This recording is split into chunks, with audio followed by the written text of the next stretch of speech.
Bonjour, bienvenue pour cette rétrospective de l'année 2017, une année 2017 riche en changements avec un nouveau président de la République, une nouvelle présidente de la FNSEA. Je vous propose de passer en revue les principales actions et thématiques qui ont rythmé votre année syndicale. C'est parti. Le résultat est sans appel. La France, première puissance agricole à l'aube de la PAC, décroche sévèrement. Notre solde agroalimentaire se dégrade et avec lui nos emplois, nos entreprises, nos territoires ruraux. De toute évidence, les gouvernements successifs n'ont pas su trouver de réponse adaptée à la longue crise traversée par l'agriculture française qui pourtant représente un secteur stratégique pour la France. Il était urgent que les candidats à la présidentielle en prennent conscience et proposent des mesures concrètes. C'est pourquoi la FNSEA s'est mobilisée pour faire entendre la voix de l'agriculture durant la campagne présidentielle. Elle a identifié 13 mesures à mettre en œuvre au cours des 200 premiers jours de mandat et avec le Conseil de l'agriculture française, a convié les candidats au Congrès de Brest afin qu'ils s'engagent sur ces propositions. Retour en images sur les 7 candidats qui ont répondu à notre appel. Le premier engagement, c'est je veux que les agriculteurs perçoivent le juste prix de leur travail, puissent vivre dignement du prix payé. Je veux prendre un nouvel engagement, celui de mettre en place un compte épargne aléa. C'est pour ça que je veux baisser le coût du travail avec la transformation du CICE en allègement de charges pérennes. Je veux aider les agriculteurs à maîtriser les risques. Ça passe par la prévention, ensuite des risques climatiques et en particulier de la sécheresse par une politique de stockage ambitieuse de l'eau. Je suis pour la simplification des normes. Je bloquerai toute avancée de nouvelles normes européennes avant d'être sûr qu'il n'y a pas le même contrôle partout en Europe. Il faut surtout maintenant des infrastructures en matière numérique. Et je n'hésiterai pas à cet égard à rouvrir si besoin la loi de modernisation de l'économie. C'est aussi une Europe qui accompagne, qui protège et qui stimule davantage. L'année 2017, on vient de le voir, a été une année riche en changements avec des élections présidentielles, législatives. On en parle avec Daniel Prieur et on va d'abord parler du succès du Congrès de Brest, n'est-ce pas? Ce Congrès de Brest a été un grand congrès avec à la fois l'approche européenne de la FNSEA et puis le grand oral des candidats à l'élection présidentielle, puisqu'on a fait rentrer l'agriculture dans la campagne électorale. On trouvait qu'on n'en parlait pas assez avant, et après il y a eu beaucoup de références à ce Congrès de Brest. Et 7 candidats se sont bien déplacés. Il y a eu donc la présidentielle et tout de suite après les élections législatives, avec des moments forts aussi. Alors avec des moments forts, et notamment pour la FNSEA, une journée porte-voix, où on s'est fait connaître auprès des prétendants à la députation, et on a fait remonter les problèmes agricoles afin que l'agriculture ne soit pas oubliée de la campagne. Vous avez fait 13 propositions à mettre en œuvre durant les 200 premiers jours de mandat. Quel est le bilan qu'on peut tirer aujourd'hui? Alors, on va dire un bilan mitigé. Un bilan où il y a un dossier qui a avancé avec un grand chantier, c'est les États généraux de l'alimentation, avec donc une ambition pour nous de donner de la valeur aux produits agricoles. On l'a dit, donc un nouveau président, des nouveaux députés, de nouveaux élus. Quels sont vos rapports avec cette nouvelle équipe? Des rapports qui se veulent très pédagogiques, oui. Parce qu'on a beaucoup de députés qui, c'est leur premier mandat, n'ont pas forcément une connaissance approfondie de l'agriculture, et pour cela, la FNSEA a la chance d'avoir des fédérations départementales, des fédérations régionales qui peuvent rencontrer ces nouveaux élus et faire remonter les problématiques qui se posent à l'agriculture et au territoire. Merci Daniel Prieur, vous évoquiez les états généraux de l'alimentation. Je vous propose de regarder ce sujet et on en reparle avec Jérôme Despé et Éric Thirouin. Ces états généraux de l'alimentation, ils constituent un engagement du président de la République pour faire en sorte que l'on puisse demain payer le juste prix et le juste revenu à nos agriculteurs. Et donc ces états généraux, ils seront constitués en deux chantiers éminemment importants et 2 chantiers prioritaires pour nous. La création et la répartition de la valeur pour le premier chantier qui durera jusqu'à fin septembre, puis le deuxième chantier sur une alimentation durable, saine et accessible à tous. Et autour de ces chantiers, des ateliers seront organisés, ici à Paris bien évidemment, mais aussi des ateliers décentralisés. Les agriculteurs réclament une meilleure répartition de la valeur ajoutée au sein de la chaîne alimentaire afin qu'ils puissent vivre dignement de leur travail. Le 11 octobre, ils sont allés à la rencontre des consommateurs pour leur porter ce message.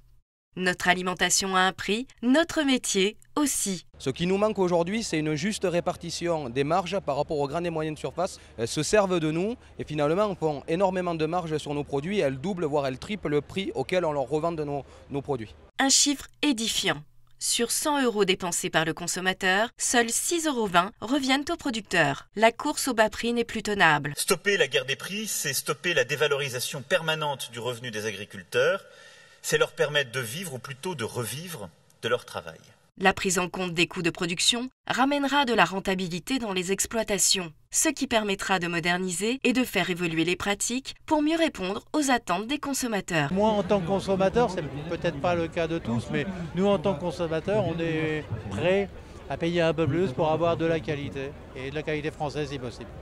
La transformation de l'agriculture est engagée depuis plusieurs années. Dans ce contexte, le débat ubuesque autour du glyphosate ne pouvait que conduire les agriculteurs dans une impasse technique car il n'existe à ce jour aucune alternative équivalente, comme nous l'explique Christian Durlin. La sortie pure et simple du glyphosate dans un délai assez court, c'est tout simplement quelque chose qui n'est pas possible pour nos exploitations. Nous n'avons pas aujourd'hui à notre disposition des alternatives qui nous permettent de remplacer les différents usages du glyphosate. Pour répondre concrètement aux attentes sociétales sur l'utilisation des produits phytosanitaires, tout en garantissant la productivité et la rentabilité pour les exploitations agricoles et les filières, la FNSEA a signé avec plus de 30 organisations agricoles et de recherche un contrat de solutions afin de réduire les usages, les risques et les impacts des produits phytosanitaires. L'objectif de ce contrat est de développer l'innovation, le conseil, la formation afin d'apporter des solutions aux agriculteurs. Une méthode qui a été saluée et validée par le Premier ministre lors du discours de clôture des États généraux de l'alimentation. On peut ne pas normaliser, mais créer un système qui repose sur des bonnes pratiques, qui seront discutées, acceptées, mises en œuvre et qui pourront être contrôlées. Et grâce à ça, sans normaliser, sans normer, on aboutira au même objectif. C'est la culture de la solution plutôt que la culture de la norme. On l'a bien vu, les États généraux de l'alimentation ont été un exercice inédit, essentiel. Parlons tout d'abord du chantier numéro 1 avec Jérôme Despé.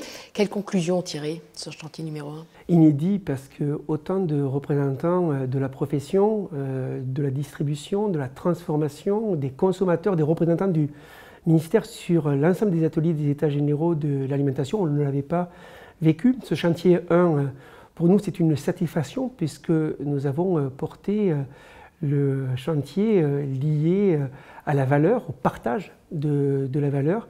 Important de redonner du prix auprès des producteurs. Et pour cela, on s'est beaucoup mobilisé pour lutter contre les prix abusivement bas, pour relever le seuil de revente à perte, pour encadrer les promotions ou favoriser la contractualisation. Il y a eu d'ailleurs une charte d'engagement avec tous ces acteurs pour permettre de retrouver de la valeur sur l'ensemble de la filière agroalimentaire. C'était pour nous un élément important. Malheureusement, on voit que les distributeurs ne jouent pas toujours le jeu. Ça nous a amené d'ailleurs à nous mobiliser pour qu'ils respectent leurs engagements. Et puis, il faut que le président de la République renforce la loi et l'ordonnance qui a été donc prévue pour sanctionner ceux qui ne jouent pas le jeu. C'est un élément important pour protéger les agriculteurs face à des personnes qui sont là pour détruire cette valeur-là. Et puis tout le travail autour des filières qui ont été donc portées auprès du ministre de l'Agriculture pour favoriser cette contractualisation, pour gagner de la compétitivité sur le marché intérieur, mais aussi extérieur. Je pense aussi avec l'exportation. C'est un élément important. On va rester pleinement mobilisés pour arriver à des éléments très concrets pour que le prix de nos produits remonte et que chacun puisse dignement pouvoir porter une ambition de notre agriculture à ses agriculteurs. Une forte mobilisation donc sur ce chantier numéro 1. C'est le cas aussi sur le chantier numéro 2, Éric Thiaron ? Oui, alors le chantier numéro 2, après la valeur, ça a été plus le qualitatif, avec une alimentation saine, sûre, durable et accessible à tous. Donc derrière, c'est des sujets tels que le gaspillage alimentaire, donc très intéressant, le sujet de l'éducation à l'alimentation également. Il y a eu un sujet aussi sur le bien-être animal qui a été intégré dans des engagements dans les contrats de filière.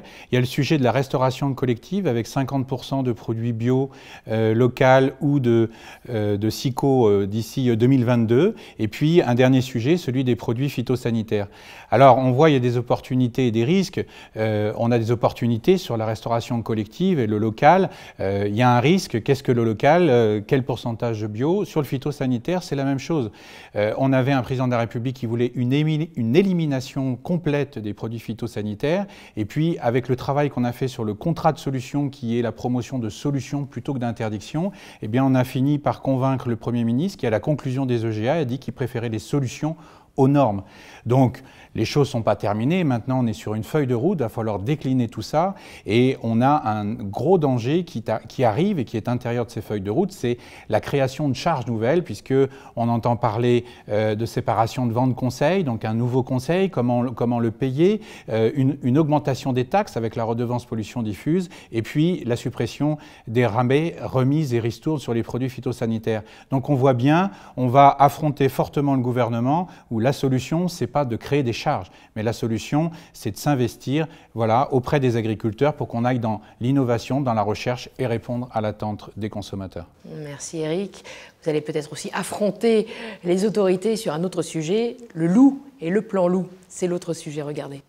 Depuis sa réapparition sur le territoire français, le loup cristallise de très fortes tensions depuis plusieurs années. Les uns réclament une protection totale du loup au nom d'une vision idéalisée de la biodiversité, les autres craignent pour la survie de leurs troupeaux et l'avenir du pastoralisme.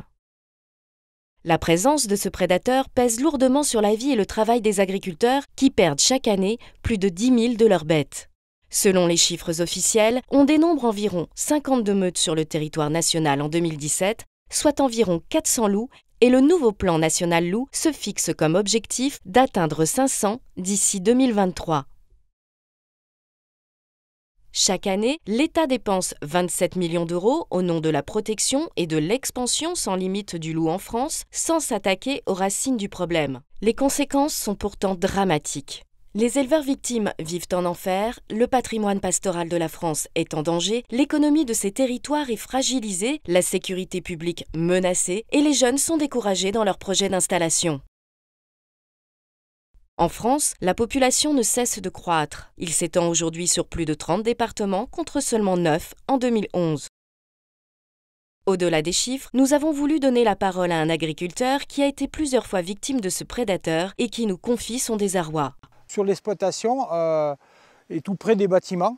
Donc pour estimer la population de loups, c'est très compliqué. Mais aujourd'hui, on sait qu'il y en a de plus en plus parce qu'on est de plus en plus prédatés. Et c'est vrai que depuis 3-4 ans, ça commence à devenir l'enfer, quoi. Les mesures annoncées par les ministères de la Transition écologique et solidaire et le ministère de l'Agriculture et de l'Alimentation sont, pour la FNSEA, totalement inacceptables. Ce futur plan loup ne fera rien d'autre que favoriser l'expansion de ce prédateur au détriment des éleveurs. Comme on le voit bien dans ce reportage, le plan loup ne satisfait pas du tout la FNSEA et je crois que vous confirmez, Patrick Bénézit, pourquoi ? Tout à fait, nous considérons que ce plan loup est une véritable provocation puisque d'une part, il prévoit de diminuer les tirs de prélèvement, d'autre part, il prévoit de conditionner les indemnisations en cas d'attaque à des mesures de protection et surtout, il prévoit une augmentation du nombre de loups sur le territoire français. Donc effectivement, les éleveurs qui sont confrontés à ce problème toute l'année ne peuvent pas supporter ça, nous non plus. Et c'est pour cela que nous avons, avec les élus, pris les choses en main et nous avons le soutien de tous les élus aujourd'hui parce qu'ils voient bien qu'au-delà de l'agriculture, au-delà des élevages, aujourd'hui, c'est leur territoire qui est en danger et c'est l'économie de leur territoire qui est en danger. Alors vous, à la FNSEA, vous avez tenté de faire bouger les lignes. Quels sont les résultats aujourd'hui? Alors, ce que nous voulons, c'est déjà que tous les éleveurs puissent bénéficier du droit à défendre leurs troupeaux, que tout loup qui attaquent les troupeaux puissent être prélevés, d'autre part que les indemnisations ne soient pas liées à des mesures de protection, Et pour cela, nous avons encore une fois le soutien de tous les élus, l'association des élus de la montagne, les maires des territoires ruraux et des communes prédatées. Nous avons fait une manifestation le 9 octobre à Lyon avec 1500 éleveurs, les élus et 1200 moutons. Malgré cela, nous avons considéré que le plan loup n'avait pas évolué de manière satisfaisante. C'est pour cela que nous sommes retournés devant Matignon, chez le Premier ministre. Nous avons amené des agneaux orphelins dont les mères avaient été dévorées le 5 décembre au Premier ministre. Et nous continuerons tant que nous n'aurons pas gain de cause sur ce sujet. Merci Patrick. Alors il y a le combat du plan loup, et il y a un autre combat, une autre thématique, c'est celle de la simplification et du droit à l'erreur. On en reparle avec Éric Thirouin après ça. Le projet de loi pour un État au service d'une société de confiance, qui a été présenté au Conseil des ministres au mois de novembre 2017, doit instituer le droit à l'erreur pour tous. Au regard de la complexité et de la multitude des normes, l'intransigeance administrative à laquelle sont confrontés les agriculteurs dans leur travail quotidien doit cesser. Elles évoluent et sont modifiées continuellement, ce qui peut conduire en erreur n'importe quel agriculteur sans volonté manifeste de contourner la loi. Cette accumulation de normes a aussi pour effet de bloquer les projets de développement là où d'autres pays prennent de l'avance. Témoignage de Thierry Boudot, agriculteur qui participe à un projet de stockage d'eau. Notre projet, c'est un projet de territoire pour une gestion de l'eau équilibrée, porté par la coopérative de l'eau des Deux-Sèvres, sur le territoire du Marais Poitevin, qui est la deuxième zone humide de France. On veut répondre aux besoins de 450 agriculteurs avec des productions diversifiées sur le même territoire. Le principe est simple, c'est prélever l'eau en hiver, la stocker dans des retenues d'eau pour la restituer aux besoins agricoles en été. Pour mener ce projet, on a rencontré deux obstacles majeurs. Le premier, c'est le cadre dans lequel est défini le projet par l'Agence de l'eau, qui est un cadre de substitution. On s'y est adapté, mais très clairement, ce n'est pas adapté aux enjeux de demain. Le deuxième obstacle, c'est qu'aujourd'hui, on arrive aux autorisations de construction, réglementaire, urbanisme et de financement. On a eu un cadre de concertation assez large avec des institutionnels, des collectivités, des associations environnementales. Et aujourd'hui, on arrive au bout avec la région et l'Agence de l'eau qui remettent des critères dans le dossier. Donc c'est très difficile d'emmener des dossiers comme ça au bout. Pour répondre à cet enjeu de simplification, le Coréna avait été mis en place en février 2016. Avec l'arrivée du nouveau gouvernement, celui-ci a été suspendu. Il en va pourtant de la compétitivité de l'agriculture française. On voit bien dans ce reportage comment la mise en place d'un projet de stockage d'eau peut devenir compliquée en raison d'un trop grand nombre de normes, d'une lourdeur administrative. La simplification, justement, Éric Thirouin, ça a toujours été de longue date un cheval de bataille de la FNSEA. Oui, puis c'est sûrement un sujet qui n'est pas terminé, tellement c'est un sujet complexe. Sur cet agriculteur et tous les autres, on voit au bout de 7 ans, il n'y a toujours rien qui a abouti. Donc pour ce faire, on a obtenu du nouveau gouvernement une mission sur le stockage de l'eau qui a commencé à se réunir en fin d'année 2017 et qui doit aboutir, on va tout faire pour que rapidement, cette fois-ci, on ait des solutions pour débloquer tous ces projets. Ce que vous avez obtenu aussi, c'était après septembre 2015, les manifestations, le Coréna. Oui, effectivement, avec le Premier ministre Valls, nous avons obtenu la mise en place d'un comité de rénovation des normes, mais avec la nouvelle élection présidentielle, tout s'est arrêté, plus de réunions, plus rien.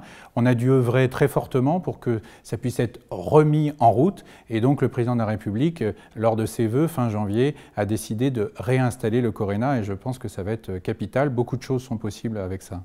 Où en est-on sur la loi sur le droit à l'erreur ?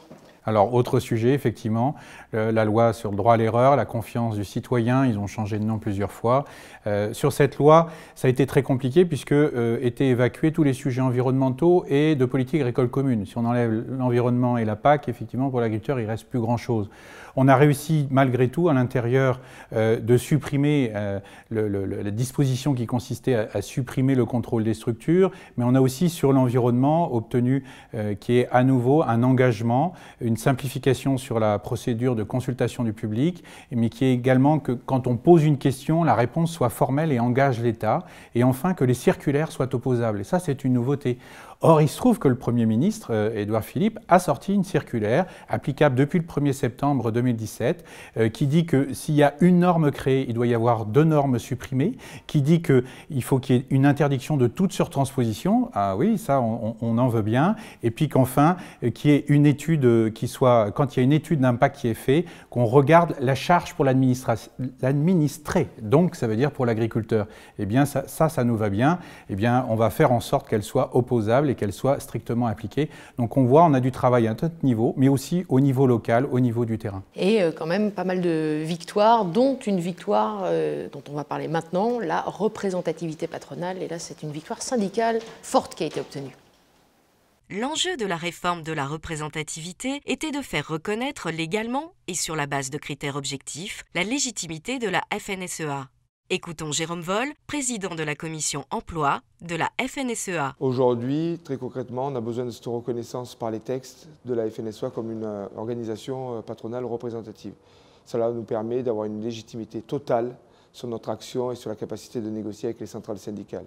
Et en tant qu'employeur de main-d'œuvre dans la production agricole, 315 000 salariés permanents, 1 200 000 contrats, on a besoin d'une organisation qui représente toutes les entreprises, et notamment les petites entreprises. Donc la FNSEA a besoin, doit et a la responsabilité aussi d'accompagner l'ensemble des entreprises. Être représentatif, ça veut dire que, par exemple, la FNSEA fait partie des interlocuteurs au même titre que le MEDEF, au même titre que l'UDP, au même titre que la CPME. Ça veut dire qu'on a notre capacité à pouvoir infléchir un certain nombre d'orientations politiques. La FNSEA avait donc toute sa place dans les négociations sur la réforme du Code du travail pour que les spécificités de la production agricole soient pleinement prises en compte. Pour nous parler des spécificités de l'entreprise agricole et de la nécessité de réformer le Code du travail, nous sommes allés à la rencontre de Claire Merlan. Depuis 20 ans, le profil des salariés a beaucoup évolué et nous peinons à trouver des salariés locaux. On a fait appel à des Polonais, un Irakien.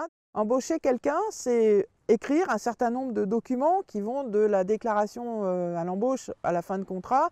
Et pendant le contrat, on est aussi l'interlocuteur de nos salariés. On a vraiment l'impression qu'on est devenu le rouage essentiel du travail, alors que ce n'est pas forcément notre rôle. D'après l'article 34 de la Constitution, le Code du travail détermine les principes fondamentaux qui régissent le travail. Mais je crois qu'aujourd'hui, on se noie dans les détails, puisqu'on est passé de 3 800 articles en 2003 à 11 000 en 2017. Et la loi, en fin de compte, ne fait pas confiance aux entreprises, puisque la jurisprudence vient sans arrêt nous expliquer comment il faut travailler. En plus des contraintes administratives pures, nous avons des choses comme la pénibilité. Et ça, c'est typiquement le genre de contrainte qui a été imaginé dans un bureau à Paris et qui est inapplicable sur le terrain. Parlons maintenant de la représentativité patronale avec Jérôme Despé et en particulier de cette victoire obtenue, une véritable victoire syndicale obtenue. Oui, une grande victoire et c'est grâce à l'ensemble de la mobilisation du réseau. Il fallait se compter pour avoir cette représentativité des employeurs agricoles. On est d'ailleurs la seule organisation à l'avoir obtenue. C'est une importance pour la négociation et puis pour la défense des employeurs donc, agricoles d'avoir obtenu cette représentativité et non plus cette présomption de représentativité. Et vous avez obtenu aussi une autre victoire sur la réforme du Code du travail, en particulier sur le compte pénibilité. Oui, c'est un combat depuis 3 ans. Claire l'évoquait. Pour nous, le compte pénibilité n'était inapplicable en l'état donc, actuel. On a réussi à sortir 4 facteurs de pénibilité, que ce soit sur la manutention des charges lourdes, que ce soit sur les postures pénibles, que ce soit sur les vibrations mécaniques ou sur les risques chimiques. Nous avons pu les faire sortir de ce compte pénibilité. C'est vraiment très important parce qu'on s'est battu aussi pour une amélioration, une simplification de ce compte pénibilité à destination des entreprises qui emploient de la main-d'œuvre. C'est une véritable victoire syndicale parce que nous avons été en plus donc les seuls à porter ce sujet-là et c'est vraiment pour permettre de l'efficacité à chacune de nos entreprises. Et puis nous allons continuer le combat sur les coûts de production et puis sur le coût du travaille en particulier parce que nous avons des distorsions de concurrence à l'échelle communautaire. Il faut que nous arrivions à redonner de cette compétitivité aux entreprises et nous allons continuer ce travail au niveau de la FNSEA. Donc beaucoup de victoires et on vous en souhaite encore beaucoup d'autres. Sur d'autres sujets aussi, l'Europe, la PAC, la gestion des risques ou encore les traités commerciaux. La profession agricole s'est retrouvée au cœur de la construction européenne depuis ses débuts. Aujourd'hui, l'Europe se doit de reconsidérer l'agriculture comme un enjeu stratégique en se donnant les moyens à la hauteur de cette ambition. Le premier enjeu est d'accroître la résilience en se dotant d'outils de gestion des risques adaptés. Nous n'avons pas su adapter nos outils et notamment notre fiscalité. Nous sommes convaincus que le premier de ces autres outils, c'est l'assurance. Ne nous voilons pas la face. Il faut faire maintenant, si nous sommes tous d'accord sur cet objectif, un énorme travail de lobbying. Il est nécessaire également de redonner du pouvoir aux producteurs dans la chaîne alimentaire et de mieux répartir la valeur ajoutée. Nous devons construire des dialogues de filières. Et ces dialogues de filières, en France, on a une expérience que sont les interprofessions. Alors elles sont forcément perfectibles, mais c'est le seul endroit aujourd'hui où on retrouve l'ensemble des acteurs et où ils peuvent ensemble entamer des réflexions pour une meilleure gestion des marchés. Qui dit meilleure gestion des marchés dit contractualisation entre les acteurs pour garantir un partage de la valeur ajoutée entre chaque maillon qui constitue les filières. D'autre part, l'Europe doit cesser de signer des accords tels que le CETA ou le Mercosur, qui en engendrant de fortes distorsions de concurrence, déstabiliseront les filières françaises.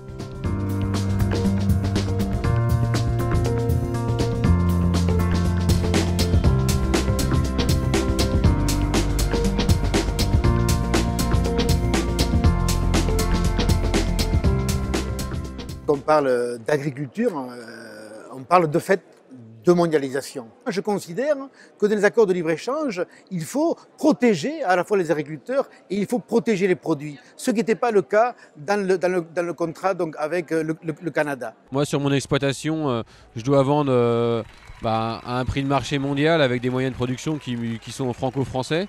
Donc ça, c'est plus supportable.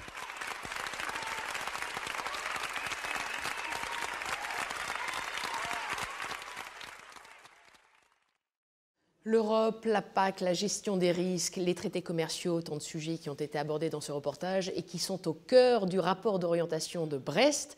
La FNSEA a émis un certain nombre de recommandations. Qu'avez-vous obtenu, Patrick ? Mais déjà, le règlement Omnibus est la dernière échéance qui nous permettait de faire des choses avant la prochaine réforme de la PAC. C'est pour ça que nous avons travaillé avec les eurodéputés sur pas mal de points, notamment le premier, c'est desserrer l'étau du droit de la concurrence qui embête énormément les producteurs. C'est dans la droite ligne de ce que nous avons fait au niveau des États généraux de l'alimentation, c'est-à-dire nous avons souhaité changer les textes qui soient français et européens pour faire en sorte qu'ils soient orientés vers le revenu des producteurs et pas vers la baisse de prix. Et puis, sur la gestion des risques, nous avons obtenu qu'on puisse avoir un déclenchement de l'assurance récolte d'un 20% de perte au lieu des 30% historiques. Et puis, nous avons obtenu, toujours sur cette gestion des risques, la possibilité d'avoir des contributions publiques qui aillent jusqu'à 70% du montant de l'aide. Et puis, sur la définition de l'agriculteur actif, nous sommes invités par l'Europe à définir nos agriculteurs actifs. Et le dernier dossier, qui est un dossier complexe, qui est celui des zones défavorisées, où nous avons obtenu que la réforme s'applique qu'à partir de 2019, mais il y a encore beaucoup de sujets compliqués sur ce dossier. Et notamment sur les traités commerciaux, là aussi il y a un point de vigilance, Patrick. Alors un point de vigilance, puisque que ce soit au niveau du CETA ou du Mercosur, aujourd'hui nous sommes en pleine distorsion de concurrence par rapport à ce qui est demandé aux producteurs européens. Des produits qui seraient faits dans ces conditions en Europe seraient immédiatement interdits et les producteurs auraient des problèmes avec la justice. Donc on est en pleine distorsion de concurrence, ça on ne peut pas l'accepter, d'autant plus lorsque on nous demande de faire de mieux en mieux en termes de qualité environnementale, qualité de produit, qualité gustative et qualité sanitaire. Aujourd'hui, c'est quelque chose d'inacceptable et il faut se battre contre ces traités. Il faut qu'il y ait de la cohérence politique entre ce qu'on peut décider pour les agriculteurs d'une part et à l'occasion de ces traités. Quid de la PAC 2020? Comment l'abordez-vous, Daniel? Avec là aussi beaucoup de vigilance. Pour nous, toute renationalisation de la politique agricole commune est néfaste. Est néfaste notamment pour l'Europe. Pour avoir une Europe forte demain, il nous faut une PAC forte où on ait le maximum de règles communes au niveau des agriculteurs européens. Merci Daniel Prieur, merci Patrick Bénézit. Je crois qu'on a bien entendu les points de vigilance. Merci à vous de nous avoir suivis pour ce bilan de l'année 2017. À bientôt.